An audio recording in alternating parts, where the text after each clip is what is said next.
পরিস্থিতি সৃষ্টি হবে। পুলিশ হামলা না করলে কিছু হবে না। আজকে যদি পুলিশ সেনাবাহিনী যদি ওদের পক্ষ না, আমরা ওদের বর্জন করবো, পুলিশদের বর্জন করা হবে। যদি শিক্ষা উপদেষ্টার পদত্যাগ না করা হয়, আমরা সবাই টাকা তুলে শেখ হাসিনার আবার বাংলাদেশে আনবো। শেখ হাসিনা ভালো ছিল। এই সরকার যদি যদি এই আন্দোলন, এই ছাত্র সমাজের দাবি না মেনে নেয়, তাহলে কি হলো আমাদের দাবি, কি আমাদের আন্দোলন? আমি 3 দিন টিয়ারশেল খাইয়া বলেছিলাম, আমি জুলাই অনভ্যুত্থানে 3 দিন বলেছিলাম টিয়ারশেল খাইয়া। আমি শুধু শিক্ষা উপদেষ্টা না, তার সাথে যারা সংশ্লিষ্ট শিক্ষা সচিব, শিক্ষা উপদেষ্টা, ঢাকা বোর্ডের চেয়ারম্যান এবং বাংলাদেশ আমরা মিডিয়াকেও একটা কথা বলে দিতে চাই, আমরা আপনাদের বর্জন করবো। আপনারা লাশের সঙ্গে ঠিকভাবে বের করতে পারেন না। আপনারা কিসের মিডিয়া হচ্ছেন? আপনারা কেন মিডিয়া হচ্ছেন? আপনারা জুলাই গণঅভ্যুত্থানের সময় একই কাজ করছেন, তখন কিন্তু আমরা আপনাদেরকে বর্জন করছি। এখন যদি আপনারা ঠিকভাবে লাশের তদন্ত না করতে পারেন, না বের করতে পারেন, আমরা আপনাদেরকে বর্জন করব।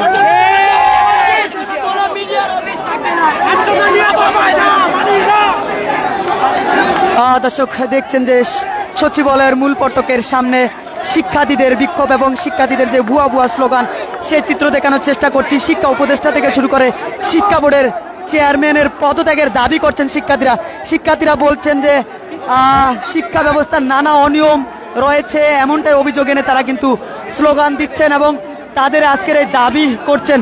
শিক্ষার্থীরা প্রথমে ঢাকা বিশ্ববিদ্যালয় হয়ে দোল চত্বর একটি বিক্ষোভ মিছিল নিয়ে শিক্ষা ভবনের মোড়ে আসেন এবং শিক্ষা ভবনের মোড়ে আসার পরের যে চিত্র আমরা দেখতে পেয়েছি, শিক্ষা ভবনের মোড়ে এসে শিক্ষার্থীরা কিন্তু শিক্ষা সচিব দুজনের বলতে চাই, আজকের মধ্যে চাই, এই মুহূর্তে সন্ধ্যা 6টার মধ্যে এটা করতে হবে অবশ্যই।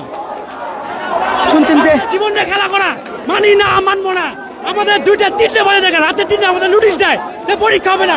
এটা কোন ধরনের? এটা অমানবিক, এটা অমানবিক।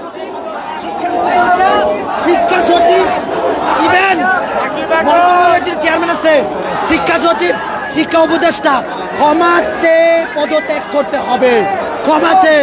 আরে তো শিক্ষা দূরের কথা, আমার ভাই মারা গেছে, আমার ভাইদের লাশ যেখানে অস্তিত্ব বিলীন হয়ে গেছে, তাদের মুখ চেনা যাইতেছে না, তাদের স্বজনেরা কান্নায় হাহাকার করতেছে, সেখানে আবার কিসের আপোষ?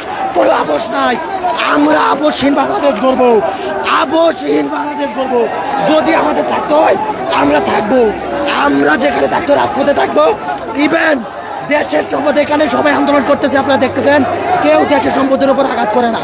আমাদের প্ল্যান হলো আমরা দেশের কোনো সম্পদের উপর আঘাত করবো না, গাড়ি কিংবা কোনো জায়গায় আঘাত করবো না, গাড়ি তো আঘাত করবো না। কেন করবো? এটা দেশের সম্পদ, আমরা দেশের সম্পদকে রক্ষা করবো। সুষ্ঠুভাবে আমরা চাইতেছি সমাধান হোক। সুষ্ঠুভাবে সমাধান না হলে ছাত্র সমাজ যে সিদ্ধান্ত নেওয়া দরকার সে সিদ্ধান্ত নেব। এখন পর্যন্ত আমরা কোনো ধরনের পদক্ষেপ, আপনারা কোনো আলটিমেটাম দিতে চান কিনা? এখান থেকে দেওয়া হয়েছে, আমাদেরকে বিভিন্ন জায়গা থেকে বিভ্রান্ত করে এখানে এনেছে। আমরা এই মুহূর্তে আমাদেরকে বিভ্রান্ত ছড়ানো হয়েছে, আমাদেরকে এক জায়গায় বলা হয়েছে, আমরা ওখানে গেছিলাম, আবার আমরা এখানে এসেছি, এখানেও আমাদেরকে বলা হয়েছে তোমরা ডিসিপ্লিন মেনটেন করো। আমরা আমাদের ডিসিপ্লিন মেনটেন করতেছি, আমরা যথেষ্ট ডিসিপ্লিন মেনটেন করতেছি।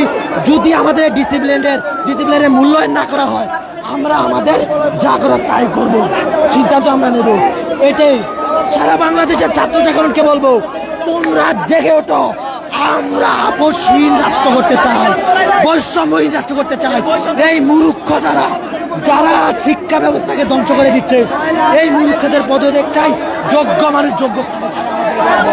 এটাই যেমনটি শুনছেন, শিক্ষার্থীরা বলছেন যে শিক্ষা উপদেষ্টা, শিক্ষা সচিব এবং শিক্ষা বোর্ডের চেয়ারম্যান তাদেরকে পদত্যাগ করতে হবে। শিক্ষার্থীরা বলছেন যে গতকালকে মধ্যরাতে কেন হঠাৎ করে পরীক্ষা স্থগিত করা হবে, কারণ শিক্ষার্থীরা বলছেন যে উত্তরায় যে ঘটনাটি ঘটছে সেটি নিয়ে মূলত শিক্ষার্থীরা একটি আতঙ্ক বা একটি পরিস্থিতির মধ্যে ছিলেন, সেই পরিস্থিতির মধ্যে কেন হঠাৎ এরকম সিদ্ধান্ত নিয়েছেন সেই অভিযোগও শিক্ষার্থীরা করছেন।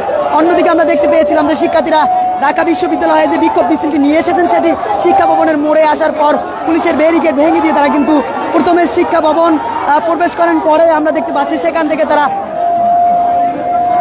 পরে আমরা যেটি দেখতে পেয়েছিলাম, তারা সচিবালয়ের মূল ফটকের সামনে আসেন। মূল ফটকের সামনে আসার পরে আমরা দেখছি যে শিক্ষার্থীদের কেউ কেউ কিন্তু মূল সড়কের মধ্যে বসে পড়ে এবং স্লোগান দিচ্ছেন এবং তারা তাদের বলছেন যে তাদের দাবি না মানা পর্যন্ত তাদের আন্দোলন চলবে। এবং কিছুক্ষণ আগে আমরা দেখেছি শিক্ষার্থীরা বলছেন যে সারা বাংলাদেশের শিক্ষার্থীদেরকে ঐক্যবদ্ধ হতে বলেছিলেন, এমনটাও কিন্তু শিক্ষার্থীদের পক্ষ থেকে আমরা জানতে পেরেছি।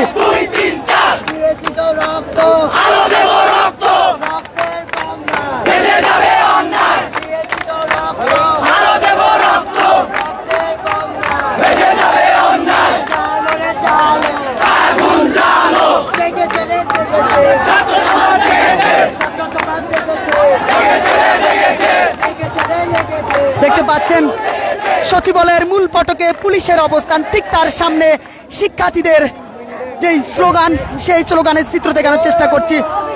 শিক্ষা উপদেষ্টার পদত্যাগ এবং শিক্ষা বোর্ডের চেয়ারম্যান থেকে শুরু করে তারা নানা অনিয়মের অভিযোগ এনে মূলত আজকের এই বিক্ষোভটি করছেন, সেই বিক্ষোভের চিত্র দেখানোর চেষ্টা করছি সরাসরি আপনাদেরকে বাংলা নিউজ 24 এর মাধ্যমে। দর্শক কে কোথা থেকে দেখছেন জানাতে পারেন কমেন্টসের মাধ্যমে, এবং শিক্ষার্থীদের যে আন্দোলন সেটি নিয়ে জানাতে পারেন আপনার মূল্যবান মন্তব্য।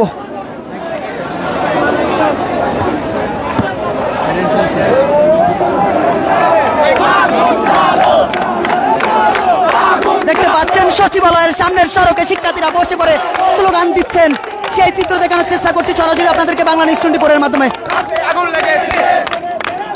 শিক্ষা উপদেষ্টার পদত্যাগ চাই, শিক্ষা উপদেষ্টার পদত্যাগ, শিক্ষা সচিবের পদত্যাগ।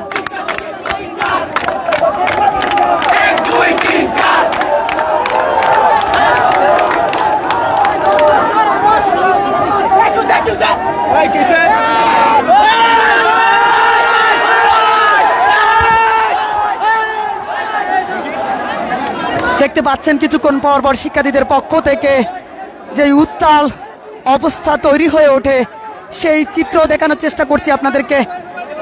দর্শক দেখতে পাচ্ছেন সচিবালয়ের মূল ফটকের সামনে ব্যাপক পুলিশের উপস্থিতি, তার সামনে কিন্তু শিক্ষা উপদেষ্টা এবং শিক্ষা বোর্ডের চেয়ারম্যানের পদত্যাগের দাবিতে শিক্ষার্থীরা স্লোগান তুলছেন, সেই চিত্র দেখানোর চেষ্টা করছি সরাসরি আপনাদেরকে বাংলা নিউজ 24 এর মাধ্যমে। সঙ্গে আছি আমি ইসমাইল। দেখতে পাচ্ছেন যে এই যে শিক্ষার্থীরা সচিবালয়ের সামনে অবস্থান করছেন, তাদের সঙ্গে কিন্তু আবারও রমনা জোনের ডিসি যিনি রয়েছেন মাসুদ আলম, তিনি কিন্তু কথা বলছেন এবং পরিস্থিতি একটি স্বাভাবিক পরিস্থিতি আনার জন্য চেষ্টা করছেন।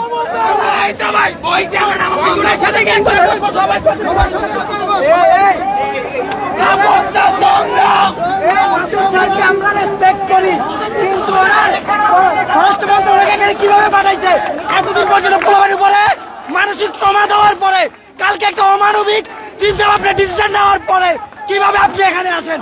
আপনার কাছে আমার প্রশ্ন, আপনার স্বরাষ্ট্র মন্ত্রণালয়কে আপনি বলেন না আমি এখানে কিভাবে যাব? আপনি বলে দেন আপনি ব্যর্থ, ওনাকে পদত্যাগ করতে হবে, শিক্ষা সচিবকে পদত্যাগ করতে হবে। এসে আপনি গুলি চালাতে পারেন, অ্যাকশনে যেতে পারেন, লরির অর্ডার দিতে পারেন, আমরা সরব না, আমরা সরব না, আমরা সরব না। একটু দাঁড়াও, কথা বলেন, কিছুরই আলোচনার পথ আছে, আলোচনা করে তারপরে কথা বলতে হবে। ওনার কোনো সফলতা নেই। আরে তুমি গেছো দেশ স্বাধীন করতেছো না, ওনার কোনো সফলতা নেই, ওনার ব্যর্থতা আমাদের উপর দায় চাপাই দিচ্ছে। এইভাবে কথা বলা যাবে না। আমি বলছি যে আলোচনা করে তারপরে